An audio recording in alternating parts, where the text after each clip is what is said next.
علماء کو پروردگار عالم نے اتنا عزیز رکھا کہ آپ خود سوچیں اور ان لوگوں کو، بد مذہبوں کو، بد دینوں کو منہ توڑ جواب دے سکتے ہیں کہ اگر محبوب رب کے نزدیک محبوب نہ ہوتے تو پروردگار عالم اس عظیم کتاب کو حضرت آدم علیہ السلام پر اتار دیتا، اس عظیم کتاب کو حضرت نوح علیہ السلام پر اتار دیتا، اس عظیم کتاب کو حضرت زکریا علیہ السلام پر اتار دیتا، اس عظیم کتاب کو حضرت لوط علیہ السلام پر اتار دیتا۔ پروردگار عالم نے جانا کہ یہ کتاب کے بوجھ کو اٹھانے کی طاقت نبی کریم صلی اللہ علیہ وسلم کے اندر وضعیت کی ہے۔ پروردگار عالم نے کہا میرا محبوب اس کتاب کے بوجھ کو برداشت کر پائے گا اور کوئی اس کتاب کی بوجھ کو برداشت نہیں کر پائے گا۔ آپ کہو گے مولانا میں نے اپنے مکتب کے بچوں کو دیکھا کہ ہمارے چھوٹے چھوٹے بچے قرآن کو اپنے سینے سے لگا کر چلتے ہیں، اس کے بوجھ کو تو اٹھائے ہوئے ہیں۔ میں کہوں گا قرآن ہی سے پوچھ لیتے ہیں، اے قرآن تو بتا تیری عظمت کیا ہے، تیری شان کیا ہے؟ تو رب قدیر قرآن مقدس میں بیان فرماتا ہے لو انزلنا هذا القرآن على جبل لرأيته خاشعا متصدعا من خشية الله۔ پروردگار عالم ارشاد فرماتا ہے اگر اس قرآن کو پہاڑ پر نازل کرتا، پہاڑ خشیت ربانی سے چکناچور ہو جاتا، پہاڑ خشیت ربانی سے بالکل زمین کی طرح مسطح ہو جاتا، بچھ جاتا۔ اللہ تبارک و تعالی ارشاد فرماتا ہے پہاڑ قرآن کی بوجھ کو برداشت نہیں کر پائے گا، پھر پہاڑ کی طاقت کا عالم کیا ہے؟ خود قرآن سے پوچھ لیتے ہیں اے قرآن تو بتا پہاڑ کی طاقت کا عالم کیا ہے؟ تو قرآن مجید میں 20ویں پارے میں رب ارشاد فرماتا ہے والجبال اوتادا، ہم نے پہاڑ کو زمین کے لیے کھوٹی بنا دیا، پہاڑ کو زمین کے لیے کھوٹی مقرر کر دیا۔ یعنی اللہ تبارک و تعالی جب زمین کو پیدا کیا تو زمین ہل رہی تھی، زمین کانپ رہی تھی، زمین تھر تھر کر رہی تھی۔ پروردگار عالم زمین کو ساکت و جامد کرنے کے لیے 6672 پہاڑ کو نازل کر کے زمین کو ساکت و جامد کر دیا، زمین کو ایک جگہ ٹھہرا دیا۔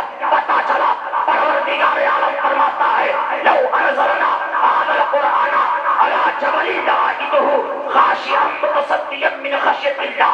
پروردگار عالم ارشاد فرماتا ہے اگر اس قرآن کو پہاڑ پر نازل کرتا، پہاڑ خشیت ربانی سے چکناچور ہو جاتا۔ پتا چلا کہ پہاڑ کے قرآن کے بوجھ کو پہاڑ برداشت نہیں کر پائے گا، اور پہاڑ کی طاقت کا عالم یہ ہے کہ زمین اس سے رکی ہوئی ہے، زمین اس سے تھمی ہوئی ہے۔ پتا چلا کہ پہاڑ قرآن کے بوجھ کو برداشت نہیں کر پائے گا، لیکن مصطفیٰ کی عظمت پر قربان جاؤ، نبی کی شان پر قربان جاؤ، میرے مصطفیٰ کریم صلی اللہ علیہ وسلم پر ایک صورت نہیں، دو صورت نہیں، تین صورت نہیں، چار صورت نہیں، بلکہ 114 صورتیں پروردگار عالم اپنے محبوب پر نازل کیا۔ ایک آیت نہیں، دو آیت نہیں، تین آیت نہیں، بلکہ 6666 آیتوں کو نازل کر کے اپنے محبوب کی شان کو بتا دیا۔ پتا چلا جہاں سے تمام دنیا کی طاقتیں اپنا دم توڑ دیا کرتی ہے، وہیں سے مصطفیٰ کی عظمت شروع ہوتی ہے، وہیں سے نبی کی بات شروع ہوا کرتی ہے، وہیں سے نبی کی بلندی شروع ہوتی ہے۔ اللہ تبارک و تعالی اپنے محبوب کو عظیم بنا کر نعرہ تکبیر، نعرہ رسالت، جشن میلاد النبی، جشن شادی خان آبادی، پڑھتے علامہ احمد رضا صاحب قبلہ امجدی، نعرہ تکبیر، نعرہ رسالت۔ اسی نبی کی محبت اپنے سینے میں رکھو۔ اللہ تعالیٰ نے اپنے محبوب کو بہت عزیز رکھا اور قرآن جیسے مقدس کتاب کو اپنے محبوب پر نازل کر کے بتا دیا کہ میرے محبوب کی شان کیا ہے، میرا محبوب کتنا شان والا ہے، میرے محبوب کا وقار کتنا بلند ہے۔ آج کچھ لوگ نااہل جو ہے کہتے ہیں کہ نبی کریم صلی اللہ علیہ وسلم ہماری طرح ہیں، اگر تمہاری طرح ہوتے تو تم بھی چاند کو 2 ٹکڑے میں تقسیم کر دو۔ بتانا چاہتا ہوں صحابہ کرام رضوان اللہ تعالی علیہم اجمعین کی زندگی کا آپ مطالعہ کرو۔ صحابہ نبی پر مر مٹنے کے لیے تیار رہا کرتے تھے۔ صحابہ کرام میں سے سب سے پہلے ایک صحابی کا ذکر کرنا چاہتا ہوں، حضرت ابو بکر صدیق رضی اللہ تعالیٰ عنہ کے در کو کھٹکھٹاؤ اور سوال کرو اے ابو بکر صدیق صدیق کیا آپ نے نبی سے محبت کی ہے؟ ذرا ابو بکر صدیق سے آواز آئے گی ہاں ہاں ہم نے نبی سے محبت کی ہے۔ اے ابو بکر صدیق آپ کی محبت کی نشانی کیا ہے؟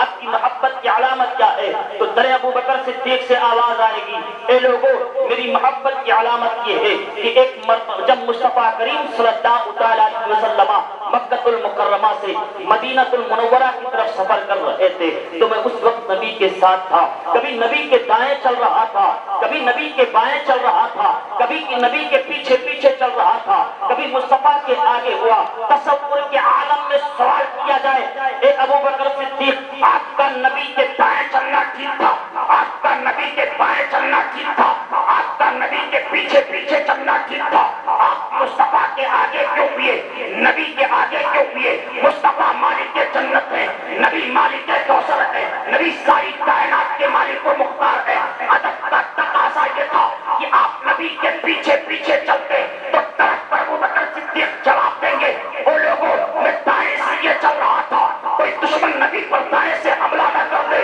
بائیں سے یہ چل رہا تھا کوئی دشمن نبی پر بائیں سے حملہ نہ کر دے، پیچھے اس لیے چل رہا تھا کوئی دشمن نبی پر پیچھے سے حملہ نہ کر دے، آگے اس لیے کہ اگر کوئی دشمن نبی پر حملہ کرے تو ابو بکر صدیق اس کا ڈھال بنتا نظر آئے۔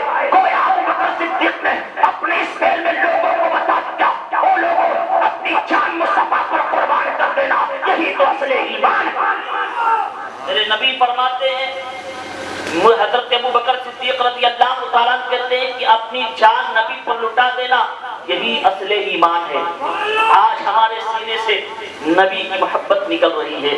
ہم اپنے آپ جھانک کر دیکھیں، میرا یہ ٹاپک نہیں تھا لیکن میں بہت مجبور ہو کر کے کچھ آپ کو پیغام دے کر جانا چاہتا ہوں۔ حقیقت میں جب میں آیا اور دیکھا تو خون کے آنسو رونے کو کہتے ہیں۔ بتائیے ہم مسلمان ہیں، ہم کہتے ہیں مسلمان ہیں، ہم کہتے ہیں مسلمان ہیں، نعرہ ہمارا خوب اونچا ہوتا ہے، ہم ہوٹلوں پر بیٹھ کر 2 کپ چائے کی چسکیاں لے کر کہتے ہیں سب سے بڑے عاشق رسول ہم ہیں۔ اگر نبی کی محبت کی بات آتی ہے تو ایک دوسرے میں لڑائی ہو جایا کرتی ہے، مارا ماری ہو جایا کرتی ہے۔ مسئلہ یہ ہوتا ہے کہ تھانہ پولیس تک آ جاتا ہے اور کہتے ہیں کہ ہم نبی سے محبت کرتے ہیں۔ ہمارا معاملہ کیا اتنا گر چکا ہے، خدا کی قسم آپ نبی سے محبت کرتے تو یوں ہی نبی کا ذکر ہوتا، مصطفیٰ کریم صلی اللہ تعالیٰ علیہ وسلم کی مدح و سرائی ہوتی، نبی رحمت صلی اللہ تعالیٰ علیہ وسلم کا تذکرہ ہوتا، خدا کا تذکرہ ہوتا۔ یوں ہی اپنے بستر پر پڑے نہیں رہتے بلکہ محفل پاک میں آ کر کے اور یہ ثابت کر دیتے کہ ہم بھی عاشق رسول ہیں، ہم بھی نبی کے سچے پکے غلام ہیں۔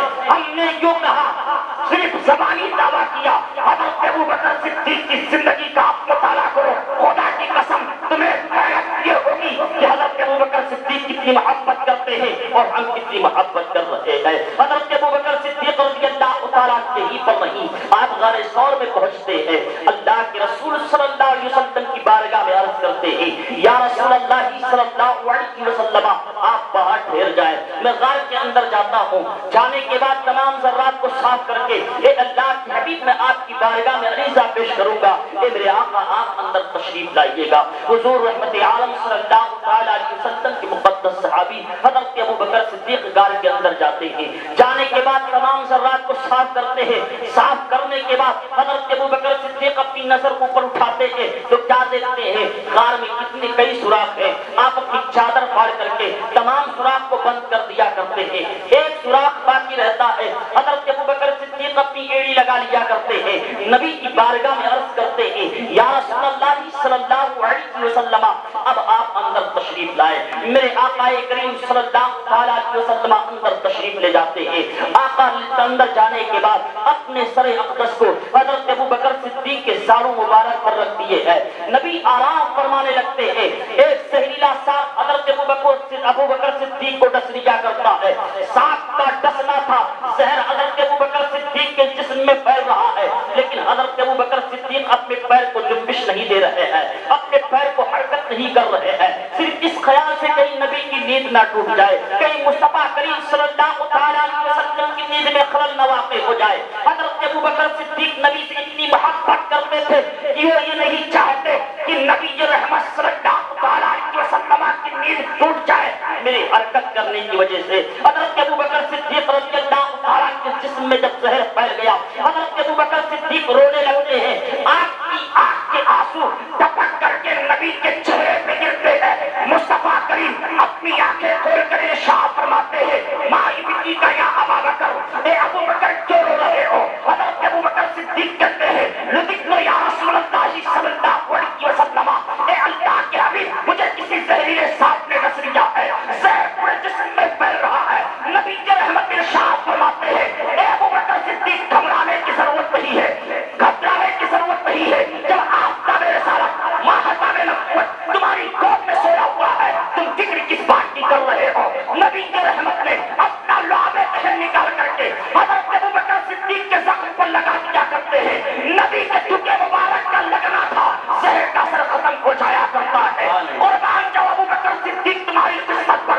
کوئی روتا ہے تو اس کے آنسو زمین پہ گرتے ہیں, کوئی روتا ہے تو اس کے آنسو دامن پہ گرتے ہیں, کوئی روتا ہے تو اس کے آنسو آستین پہ لگتے ہیں. اے ابو بکر صدیق میں تمہاری قسمت پر ناز کروں, آپ روئے تو آپ کے آنسو زمین پہ نہ گرے, آپ کے آنسو رومال پہ نہ لگے, آپ کے آنسو جو آستین سے نہ لگے. گرے ہیں تو شمس الدوحا کے چہرے پہ گرے ہیں, بدر الدجا کے چہرے پہ گرے ہیں, کعبہ کے کعبے کے چہرے پہ گرے ہیں.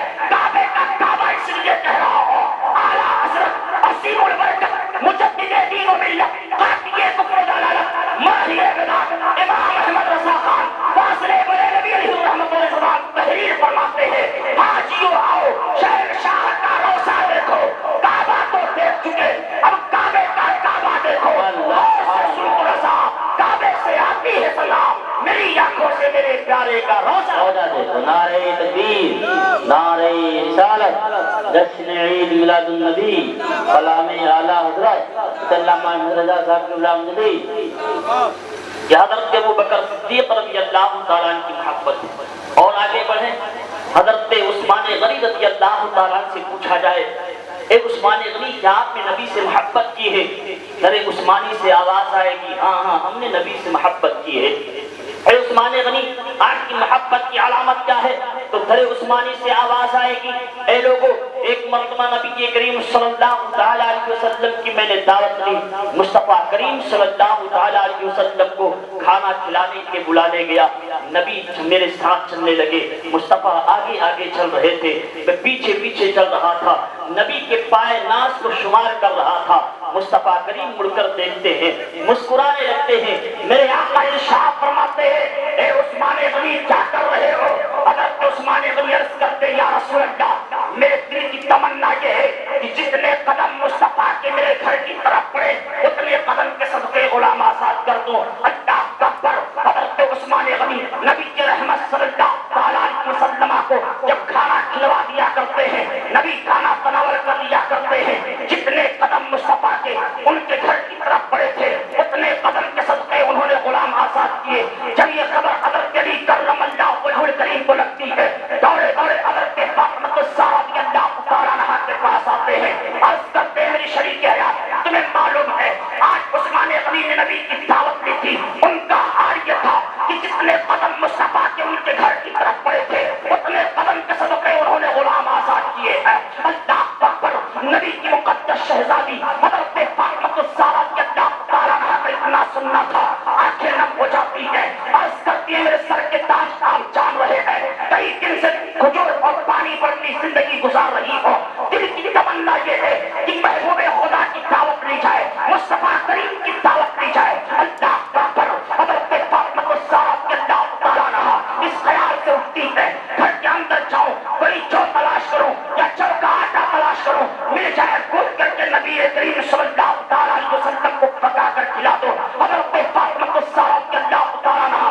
گھر کے اندر جاتی ہے, تلاش کرتی ہے, نہ جو ملتا ہے نہ جو کا آٹا ملتا ہے. حضرت فاطمہ الزہرا رضی اللہ تعالیٰ عنہا اپنے شوہر حضرت علی کرم اللہ وجہہ الکریم سے کہتی ہے, اے میرے سر کے تاج اب نبی کی بارگاہ میں چلے جاؤ, امام الانبیاء کی بارگاہ میں چلے جاؤ, جاؤ مصطفیٰ کو دعوت دے دو, اور صرف مصطفیٰ کو دعوت نہ دینا بلکہ ان کے تمام صحابہ کو دعوت دے دو. حضرت علی کرم اللہ وجہہ الکریم چلتے ہیں, دل میں سوچتے جا رہے ہیں, گھر میں کوئی چیز نہیں ہے.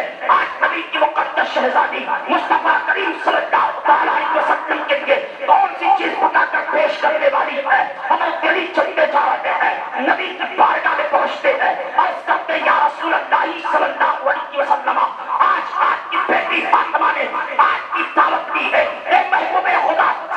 کی دعوت نہیں بلکہ تمام صحابہ کی دعوت ہے۔ حضرت علی کرم اللہ وجہ الکریم دعوت پیش کر کے گھر لوٹتے ہیں۔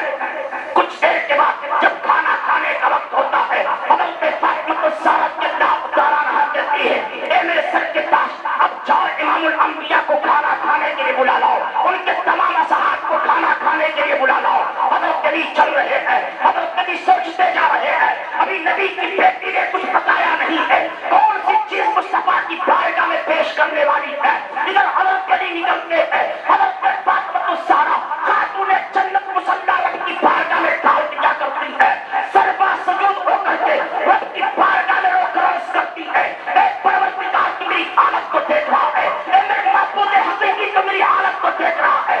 آج تیری بندی فاطمہ نے کسی اور کی دعوت نہیں لی ہے بلکہ میرے محبوب کی دعوت لی ہے، تمام صحابہ کی دعوت لی ہے۔ اے پروردگار عالم میری عزت کی لاج رکھنا، خدا کی قسم حضرت فاطمہ الزہرا رضی اللہ تعالیٰ عنہا رب کی بارگاہ میں روتی جا رہی ہے، اللہ اکبر اللہ اکبر۔ ادھر حضرت علی کرم اللہ وجہ الکریم جو نبی کی رحمت صلی اللہ تعالیٰ علیہ وسلم کو لے کر آتے ہیں، حضرت فاطمہ الزہرا رضی اللہ تعالیٰ عنہا کھالی آڑی چولہے پہ رکھ کر کے رب کی بارگاہ میں سربا سجود ہو کر دعا کر رہی ہے اے پروردگار عالم تیرے محبوب کی دعوت ہے، کسی عام انسان کی دعوت نہیں، تیرے محبوب کی دعوت ہے، تیرے محبوب کے مقدس صحابہ کی دعوت ہے۔ اے پروردگار عالم میری عزت کی لاج رکھنا، خدا کی قسم حضرت فاطمہ الزہرا رضی اللہ تعالیٰ عنہا رب کی بارگاہ میں دعا کرتی جا رہی ہے۔ ادھر حضرت علی کرم اللہ وجہ الکریم حضرت فاطمہ الزہرا رضی اللہ تعالیٰ عنہا کے شوہر حضرت علی کرم اللہ وجہ الکریم جو ہے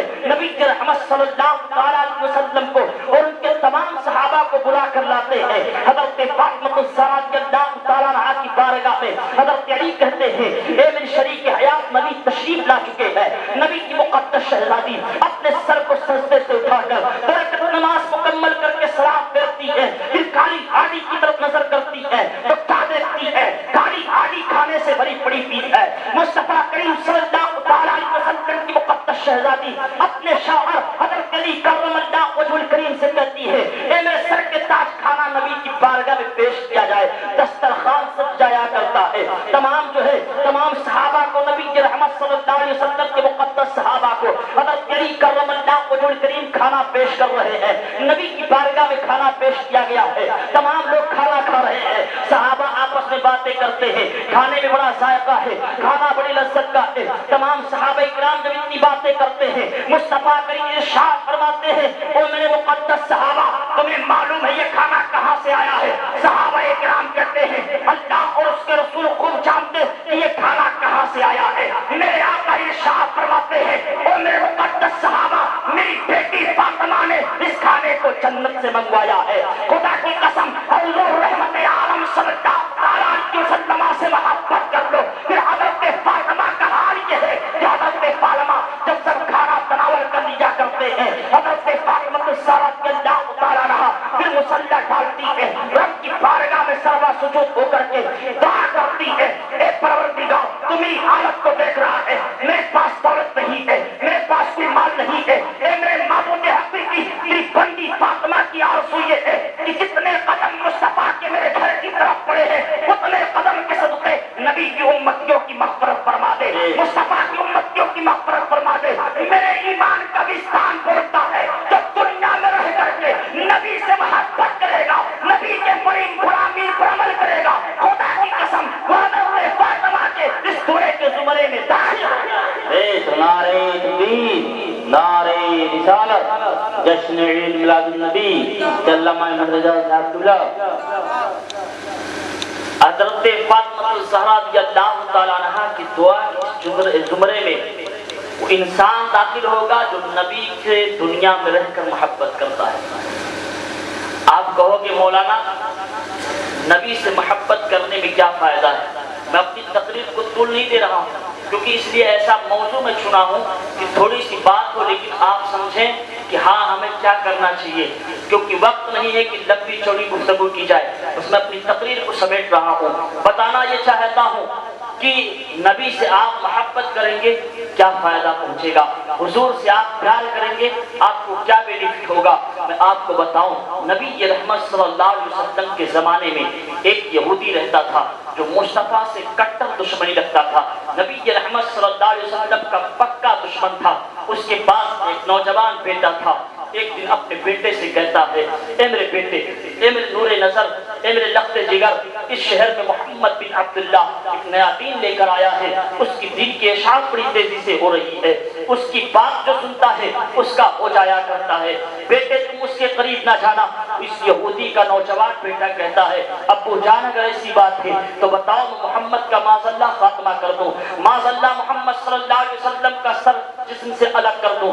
یہ جب باپ سنتا ہے تو دشمن یعنی یہودی کہتا ہے، اگر ایسی بات ہو جائے تو اور بہتر ہے، نہ بانی اسلام رہے گا نہ دین فروغ پائے گا، تم نبی رحمت صلی اللہ علیہ وسلم کا خاتمہ کر دو۔ نوجوان جوانی کے نشے میں آ کر کے اپنی تلوار نکالتا ہے، نکالنے کے بعد حضور رحمت عالم صلی اللہ علیہ وسلم کے آنے جانے والے راستے پر کھڑا ہو جایا کرتا ہے، اور کھڑے ہو کر کے نبی کے آمد کا انتظار کرنے لگتا ہے، نبی کے آنے کا انتظار کرتا ہے۔ حضور رحمت عالم صلی اللہ علیہ وسلم کچھ دیر کے بعد چند صحابی کے ساتھ میرے آقا تشریف لا رہے تھے، اس نوجوان نے اپنی تلوار اپنے میان سے نکال کر کے اس طاق میں ہو گیا کہ جیسے نبی رحمت صلی اللہ علیہ وسلم میرے قریب پہنچیں گے اپنی تلوار سے مصطفیٰ کا معاذ اللہ خاتمہ کر دوں گا۔ نوجوان اپنی تلوار سنبھال لیا کرتا ہے، حضور رحمت عالم صلی اللہ علیہ وسلم اور ان کے تمام جو اتنے صحابی تھے ساتھ میں آپ بکر اس طریقے سے نوجوان سنبھلا ہوا ہے، اپنی تلوار لے کر کے بالکل طاق میں ہے۔ حضور رحمت عالم صلی اللہ علیہ وسلم جو اس نوجوان کے قریب ہوتے جا رہے تھے، نوجوان کی آنکھوں کے پردے سے ہٹتے جا رہے تھے، جو آنکھ پر پردے پڑے تھے وہ پردے ہٹتے جا رہے تھے۔ نوجوان نے اپنی نظروں سے دیکھا کہ مصطفیٰ کریم صلی اللہ علیہ وسلم کے سر سے لے کر آسمان تک نور کی قطاریں لگی ہوئی ہے۔ جب اتنا دیکھتا ہے نوجوان اپنے تلوار اپنے میان میں رکھ کر کے سر پر اپنے گھر کی طرف دوڑ لگاتا ہے۔ اللہ اکبر۔ گھر جانے کے بعد باپ نے پوچھا، بتا تو صحیح کیا تو نے محمد کا خاتمہ کر دیا؟ بیٹے نے کہا میرے اندر اتنی طاقت نہیں ہے، اتنی میں جسارت نہیں کر سکتا کہ محمد کا خاتمہ کر دوں۔ میری عزت کی قسم میں نے یہ دیکھا ہے کہ نبی کی رحمت صلی اللہ علیہ وسلم کے سر سے لے کر اور آسمان تک نور کی قطاریں لگی ہوئی ہے۔ اللہ اکبر۔ یہودی باپ نے کہا تو نبی کی رحمت صلی اللہ علیہ وسلم کا خاتمہ کرنے گیا تھا، بانی اسلام کا تو خاتمہ کرنے گیا تھا، مصطفیٰ کا سر قلم کرنے کے لیے گیا تھا، کیا ہوا؟ اللہ اکبر اللہ اکبر۔ اس نوجوان نے اپنی نظریں جھکا لی اور بسترے اس طرح اندر لیٹ گیا۔ کچھ دن کے بعد اس نوجوان کی طبیعت بگڑ گئی، اس قدر بگڑی کہ ہاتھ کی طاقت سلب ہو گئی ہے، پیر کی طاقت سلب ہو گئی ہے، نہ وہ خود سے اٹھ پا رہا ہے، نہ خود سے چل پا رہا ہے، نہ خود سے کھا پا رہا ہے۔ نوجوان بالکل لاغر اور کمزور ہوتا گیا جا رہا ہے۔ ایک دن باپ بیٹے کی محبت میں آتا ہے اور کہتا ہے اب لگتا ہے میرا بیٹا مر جائے گا، اس کی روح کب سے اسری سے پرواز کر جائے گی۔ باپ بیٹے کے قریب ہوا، کہا میرے بیٹے بتا تو صحیح تیری آخری خواہش کیا ہے؟ ہر مرنے والا جب دنیا سے جاتا ہے تو اس کی آخری خواہش پوری کی جاتی ہے، بتا میرے بیٹے تیری آخری خواہش کیا ہے؟ اس نوجوان نے کہا تھا ابو جان بتاؤ تو صحیح کیا حقیقت میں میری آخری خواہش پوری کر دیں گے؟ کہا ہاں ہاں بیٹا، تیری محبت میں چاند لا سکتا ہوں، تیری محبت میں سورج کو لا سکتا ہوں، تیری محبت میں ستاروں کو لا سکتا ہوں۔ اس نوجوان نے کہا تھا ابو جان چاند لانے کی بات نہیں کروں گا، ستاروں کے لانے کی بات نہیں کروں گا، سورج کے لانے کی بات نہیں کروں گا، ہاں ہاں جس کے صدقے میں چاند بنا ہے، جس کے صدقے میں سورج بنا ہے، جس کے صدقے میں ستارے جھلملا رہے ہیں، اسی محمد کے لانے کی بات کروں گا۔ اے ابو جان میں نبی کو دوبارہ دیکھنا چاہتا ہوں، مصطفیٰ کی ہمارے چہرے کی زیارت کرنا چاہتا ہوں۔ باپ کا اتنا سننا تھا، غصے سے دل ملا اٹھتا ہے، کہتا کہ میرے دشمن کی بات کر رہا ہے۔ بیٹے نے آنکھ لائی،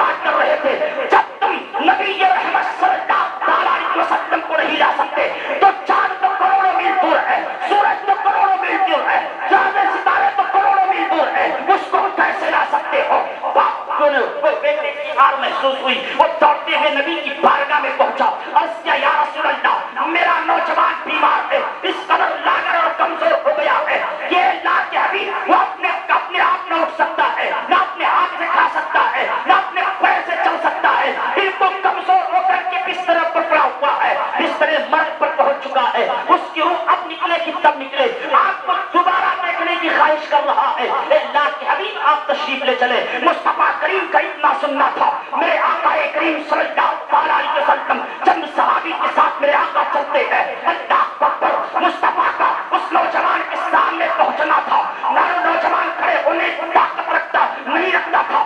نبی رحمت صلی اللہ علیہ وسلم کو دیکھ کر کے کھڑے ہونے کی کوشش کر رہا ہے. نبی رحمت ارشاد فرماتے ہیں بتا تو کس لیے بلایا ہے؟ اس نوجوان نے کہا یا رسول اللہ جب سے دیکھا ہو تب سے آپ کو دیکھنے کی دوبارہ خواہش ہے. اے اللہ کے حبیب اب دیر نہ کرے مجھے کلمہ طیبہ پڑھا دے. نبی کہتے پر لا الہ الا اللہ محمد رسول اللہ. جیسے نوجوان کلمہ طیبہ کا ورد کرتا ہے فوراً اس کی روح کب سے انسلی سے پرواز کر جاتی ہے. وہ دنیا کو خیرات کہہ دیا کرتا ہے. دارالفنا سے دارالبقا کی طرف پہلک کر جایا کرتا ہے. اللہ اکبر. یہودی نے نبی کو پکڑا کہا یا رسول اللہ میرا بیٹا مذہب اسلام کو قبول کر چکا ہے, اسلام میں داخلہ لے لیا ہے. اے اللہ کے حبیب اب اپنے مذہب کے مطابق میرے بیٹے کے کفن دفن کا انتظام کیا جائے. اللہ اکبر. مصطفیٰ کریم صلی اللہ علیہ وسلم صحابہ کو حکم دیتے ہیں اس نوجوان کے جنازے کو تیار کیا جائے. صحابہ کرام رضوان اللہ تعالی علیہم اجمعین نوجوان کے جنازے کو تیار کرتے ہیں. جب نوجوان کا جنازہ تیار ہو جایا کرتا ہے لوگ جنازے کو شہر خاموشہ لے کر چلتے ہیں. مصطفیٰ کریم بھی ہے, تمام صحابہ ہیں, نبی بھی چل رہے ہیں, تمام صحابہ بھی چل رہے ہیں. مصطفیٰ کریم صلی اللہ علیہ وسلم پر ایک صحابی کی نظر پڑتی ہے. وہ صحابی کیا دیکھتے ہیں؟ مصطفیٰ کبھی اپنی پنجے مبارکہ کے بل چل رہے ہیں, کبھی اپنی ایڑی مبارکہ کے بل چل رہے ہیں. وہ صحابی عرض کرتے ہیں یا رسول اللہ اس سے پہلے آپ کتنے جنازوں میں شریک ہوئے لیکن کبھی آپ نے پنجے کے بل نہ چلا, کبھی آپ نے ایڑی مبارکہ کے بل نہ چلے. آج کیا وجہ ہے کہ محبوب خدا کبھی پنجے کے بل چل رہا ہے, کبھی جو ہے کبھی ایڑی مبارک کے بل چل رہا ہے. نبی ارشاد فرماتے ہیں اے میرے مقدس صحابہ اس نوجوان کے جنازے میں اتنے رحمت کے فرشتے آ گئے, اتنے رحمت کے فرشتے آ گئے کہ قدم مبارک رکھنے کی جگہ میں نعرہ تکبیر, نعرہ رسالت, مذہب اسلام, عاشق رسول رضی اللہ عنہ رضا صاحب قبلہ. اس لیے کہتا ہوں ایسے عاشق بنو خدا کی قسم آپ دنیا سے جاؤ تو آپ کے جنازے میں رحمت کے فرشتے آئیں. آپ دنیا سے جاؤ قبر میں پہنچو, قبر میں جب فرشتے کہیں اس کے بارے میں کیا کہتا تھا تو نبی وہاں گواہی دے, نبی ضمانت لے لے کہ اس سے کیا پوچھتا ہے. میں بتاتا ہوں کہ میرا کون سا عاشق ہے, یہ میرا کون سا غلام ہے. جب مصطفیٰ گواہی دے دیں گے, نبی ضمانت لے لیں گے, خدا کی قسم رب کہے گا میرے محبوب نے کہہ دیا اب یہی شہادت کافی ہے, جاؤ اس کے لیے جنت کی کھڑکیاں کھول دو, جنت کا بچھونا بچھا دو. پھر مصطفیٰ ارشاد فرمائیں گے نم کا نومت العروس, سو جا جیسے دلہن سو. آپ عشق مصطفیٰ اپنے سینے میں بساؤ, یقین جانو آپ کی زندگی ہر موڑ پر کامیاب رہے. آج ہم کیوں ذلیل و خوار ہو رہے ہیں؟ ہمارے سینے سے نبی کی محبت نکل گئی ہے. آج ہم کیوں ذلیل و رسوا ہو رہے ہیں؟ وجہ یہ ہے کہ ہم نبی کریم صلی اللہ علیہ وسلم کے فرامین پر عمل کرنا چھوڑ دیے. اور نبی سے محبت کرنے کا مطلب کیا ہے؟ نبی سے محبت کرنے کا مطلب یہ ہے کہ نبی کے تمام باتوں پر عمل کیا جائے. ان المحب لمن یحب مطیع, بے شک محبت کرنے والا جس سے محبت کرتا ہے اس کا مطیع فرما بردار ہوتا ہے. عربی کا ایک مقولہ ہے ان المحب لمن یحب مطیع, بے شک محبت کرنے والا جس سے محبت کرتا ہے اس کا مطیع و فرما بردار ہوا کرتا ہے. یقیناً آپ نبی سے محبت کرتے ہیں تو محبت کی علامت میں یہ بھی ہے, محبت کی نشانی میں یہ ہے, محبت کی پہچان یہ ہے کہ اس کی ہر بات کو مانی جائے, اس کی ہر بات کو قبول کیا جائے. آج ہم نبی کریم صلی اللہ علیہ وسلم کے اقوال کو چھوڑ کر کے, نبی کی تمام باتوں کو چھوڑ کر کے ہم اپنی منمانی زندگی گزارنا شروع کر دیے. یقین جانو اگر نبی کی محبت ہمارے سینے سے نکلے گی تو ہم چلتی پھرتی لاش نظر آئیں گے, ہم انسان نہیں رہ جائیں گے, ہمارے اندر سے انسانیت ختم ہو جائے گی. اور جہاں نبی کی محبت سینے میں آئی خدا کی قسم آپ انسان ہی بنو گے, انسانیت آپ کے اندر رہے گی اور اٹھتے بیٹھتے باطل قومیں آپ سے ڈرتی نظر آئیں گی. اگر نبی کی محبت نہیں ہے تو وہی لوگ آپ کو مسمار کرتے نظر آئیں گے. اس لیے پیارے ضرورت اس بات کی اس دور میں بھی زمانہ کہ نبی کی محبت سینے میں ہو، مصطفیٰ کا پیار سینے میں ہو۔ آج دیکھا جا رہا ہے ہماری مسجدیں ویران ہیں، آج دیکھا جا رہا ہے نماز کے وقت ہم سب سے زیادہ،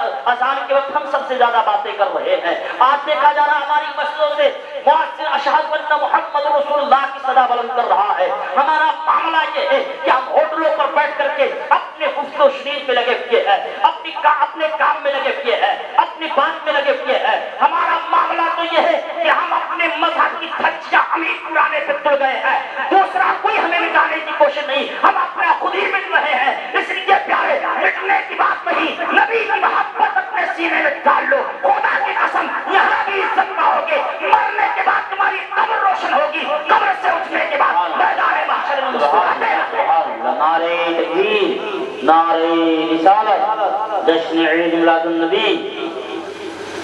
آج ہم دیکھیں کتنے پستی کی طرف جا رہے ہیں، ہمارا معاملہ کچھ ہو گیا ہے۔ ایک مثال کے ذریعے ہم سمجھا دیں آپ کو، جیسے ہمارا ظاہر اور باطن اس طریقے سے پراگندہ ہے، ہم ظاہر کچھ اور کرتے ہیں، باطن ہمارا کچھ اور ہے، ہم ظاہر میں کچھ اور ہیں، باطن ہمارا کچھ اور ہے۔ آپ فٹ بال میچ دیکھے ہوں گے، مثال ہے بہت سٹیک مثال میں دے کر سمجھانا چاہتا ہوں۔ آپ فٹ بال دیکھے ہوں گے، ایسے ایک جگہ پہ میچ یعنی فٹ بال ہو رہا تھا، دو ٹیمیں آپس میں لڑ رہی تھی، ایک ٹیم فٹ بال کو پیر سے ادھر مارتی تو دوسری ٹیم ادھر مار کر کے ادھر کرتی۔ ایک نوجوان کونے میں بیٹھ کر کے بہت متفکرانہ انداز میں بیٹھا ہوا دیکھ رہا تھا۔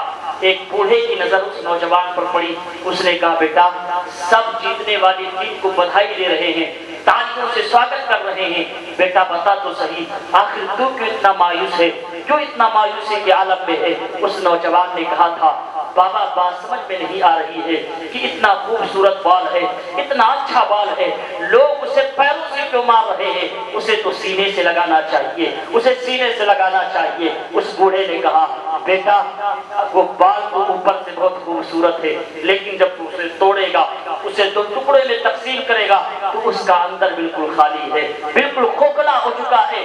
بے عینی میں ہم لوگوں کا یہی حال ہے، ہمارا ظاہر تو سنورا ہوا ہے لیکن باطن ہمارا بہت بڑا گندا ہو گیا ہے، ہمارا باطن بہت گندا ہو چکا ہے، ہمارے اندر کینہ ہے، ہمارے اندر حسد ہے، ہمارے اندر جو تمام قسم کی برائیاں ہمارے سینے میں محفوظ ہیں۔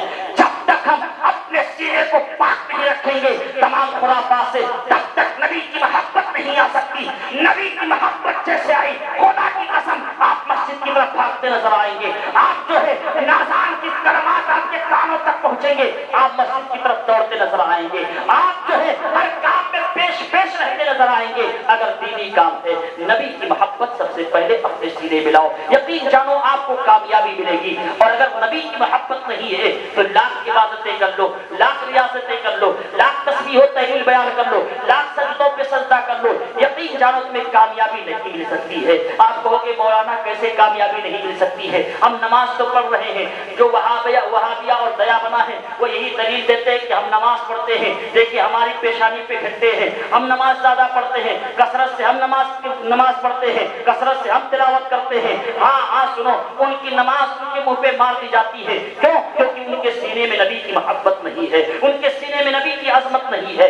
ہاں یقین جانو اگر نبی کی محبت رہے گی کامیابی ملے گی۔ آپ کہو گے مولانا عبادت کرے گا، رب کی عبادت کرے گا، نماز پڑھے گا، تب پھر کیسے جنت نہیں ملے گی؟ میں آپ کو بتانا چاہتا ہوں، ابلیس کا آپ نام سنے ہوں گے جس کا نام عزازیل تھا، تمام فرشتوں کا سردار تھا، اللہ اکبر، وہ اتنی عبادت کیا تھا، اتنی عبادت کیا تھا کہ روئے زمین پر ایک بالش زمین باقی نہیں ہے، ایک بندہ زمین باقی نہیں ہے جہاں اس نے سجدہ نہ کیا ہو۔ اتنی عبادتوں کا پہاڑ لے کر کے جب رب قدیر اسے دنیا سے آسمان تک بلایا تو اس کا معاملہ اس قدر رہا کہ پہلے آسمان پر پہنچا تو رب کی بارگاہ میں 1000 سال تک رو کر گر گڑایا، دوسرے آسمان پر پہنچا تو رب کی بارگاہ میں 1000 سال تک رویا، تیسرے آسمان پر پہنچا رب کی بارگاہ میں 1000 سال تک رویا، چوتھے آسمان پر پہنچا رب کی بارگاہ میں 1000 سال تک رویا، پانچویں آسمان پر پہنچا رب کی بارگاہ میں 1000 سال تک رویا، چھٹے آسمان پر پہنچا رب کی بارگاہ میں 1000 سال تک رویا، ساتویں آسمان پر پہنچا رب کی بارگاہ میں 1000 سال تک رویا، رو کر کے گر گرا کر کے پھر اپنی نظریں اٹھا کر دیکھا تو عرش کے کھمبوں پر لکھا تھا لا الہ الا اللہ محمد رسول اللہ. اس نے کہا پروردگار روئے زمین پر ایک بالش جگہ باقی نہیں جہاں میں نے سجدہ نہ کیا. اے پروردگار ایک 1000 سال تک تیرے پہلے آسمان پر 1000 سال تک رویا ہوں, دوسرے آسمان پر 1000 سال تک رویا ہوں, 7000 سال تک رو کر کے تیری بارگاہ میں پہنچا ہوں. اے پروردگار جہاں میرا نام ہونا چاہیے تو کس کا نام لکھ دیا ہے. پروردگار عالم ارشاد فرماتا ہے اگر اس کو پیدا کرنا مقصد نہ ہوتا تو تجھ کو پیدا نہ کرتا, اس کو پیدا کرنا مقصد نہ ہوتا تو اپنی ربوبیت کو بھی ظاہر نہ کرتا. پتا چلا محمد عربی کو رب محبوب جان رہا ہے. ہمارا اور آپ کا فریضہ بنتا ہے کہ ہم بھی رب کے محبوب کو محبوب جانے. ابلیس کو ابلیس کیسے بنا؟ فرشتوں کا سردار تھا. حضرت آدم علیہ السلام کی پیشانی میں نور محمدی ڈال دی گئی. حضرت آدم علیہ السلام کو سجدہ کرنے کا حکم دیا گیا. فسجدوا سب نے سجدہ کیا. ابا واستكبر وكان من الكافرين. یہ ابلیس بھی تھا الا ابلیس ابا واستكبر وكان من الكافرين. ابلیس نے سجدہ نہیں کیا, اس نے انکار کیا اور کافروں کی فہرست میں داخل ہو گیا. پتا چلا جب تعظیم مصطفیٰ نہ کیا تو پروردگار عالم نے جان لیا کہ اس کے سینے میں نبی کی محبت نہیں ہے, اس کے سینے میں مصطفیٰ کا پیار نہیں ہے, اس کے سینے میں نبی کی عظمت نہیں ہے. تو رب نے اس کی عبادت کو نہیں دیکھا, اس کی ریاست کو نہیں دیکھا, اس کے گڑگڑانے کو نہیں دیکھا, اس کے رونے کو نہیں دیکھا. پروردگار عالم دیکھا کہ اس کے سینے میں نبی کی محبت ہے کہ نہیں ہے, مصطفیٰ کی عظمت ہے کہ نہیں ہے, نبی کا پیار ہے کہ نہیں ہے. جب دیکھا کہ اس کے سینے میں مصطفیٰ کی عظمت نہیں ہے, نبی کی بات نہیں ہے, مصطفیٰ کی جو محبت اس کے سینے میں نہیں ہے, تو رب نے مردود قرار دیا اور لعنت کا توقع اس کے گلے میں ڈال کر کے ہمیشہ کے لیے مردود بارگاہ. ابلیس سے زیادہ کون عبادت گزار تھا؟ آج ہمیں حوالہ دیا جاتا ہے کہ ہم سب سے بڑے نمازی ہیں. نماز پڑھ لینا کافی نہیں ہے, ریاستیں کر لینا کافی نہیں ہے. اگر یہ سب کام نبی کی محبت میں کر رہے ہیں, مصطفیٰ کی محبت میں ڈوب کر نماز پڑھتے ہیں, خدا کی قسم وہی نماز آپ کے لیے بخشش کا ضامن بنے گا, وہی نماز تمہارے لیے مغفرت کروائے گا, وہی نماز تمہارے لیے جنت تک پہنچائے گا. اس لیے پیارے نبی کی محبت اپنے سینے میں رکھو. خدا کی قسم ہر خطے میں آپ کامیاب ہوتے نظر آؤ گے. اگر نبی کی محبت نہیں ہے تو ہمیں پیروں سے مارا جائے گا, ہمیں مسمار کیا جائے گا, ہمیں ٹھکرایا جائے گا, ہم کہیں نہیں رہیں گے, کہیں کے نہیں رہ جائیں گے. اس لیے ہمیں چاہیے کہ نبی کی محبت سب سے پہلے اپنے سینے میں رکھیں. اگر جو ہے وقت کافی ہوتا تو اپنی اس مضمون کو اور پھیلاؤ دیتا. خدا کی قسم آپ کا ایمان تازہ ہو جاتا. بس رب کی بارگاہ میں یہ دعا کرتا ہوں کہ مولا تعالیٰ ہم سب کو صراط مستقیم پر چلنے کی توفیق و رفیق عطا فرمائے. پروردگار عالم اپنے حبیب کے صدقے میں, نبی کریم صلی اللہ علیہ وسلم کے نالین پاک کے صدقے میں مولا تعالیٰ ہم سب کو نبی سے محبت کرنے کی توفیق و رفیق عطا فرما. پروردگارہ ہم سب کے گناہوں کو معاف فرما. مولا تعالیٰ ہم سب کو عذاب قبر, عذاب نار, عذاب دوزخ سے محفوظ و معمون فرما. وآخر دعوانا ان الحمدللہ رب العالمین. خوب کی شرے چمن پھول چنی شاد رہے, باغ با جاتا ہوں میں, گلشن ترا آباد رہے. پوری تقریر کا نچوڑی سی 2 شعر میں دے رہا ہوں کہ چراغ جلا کے رکھ دیا راہوں میں, چراغ جلا کے رکھ دیا راہوں میں, اب آپ بھٹکے تو یاد کی قسمت ہے. اسلام زندہ باد, مسلمان پائندہ باد. السلام علیکم ورحمۃ اللہ.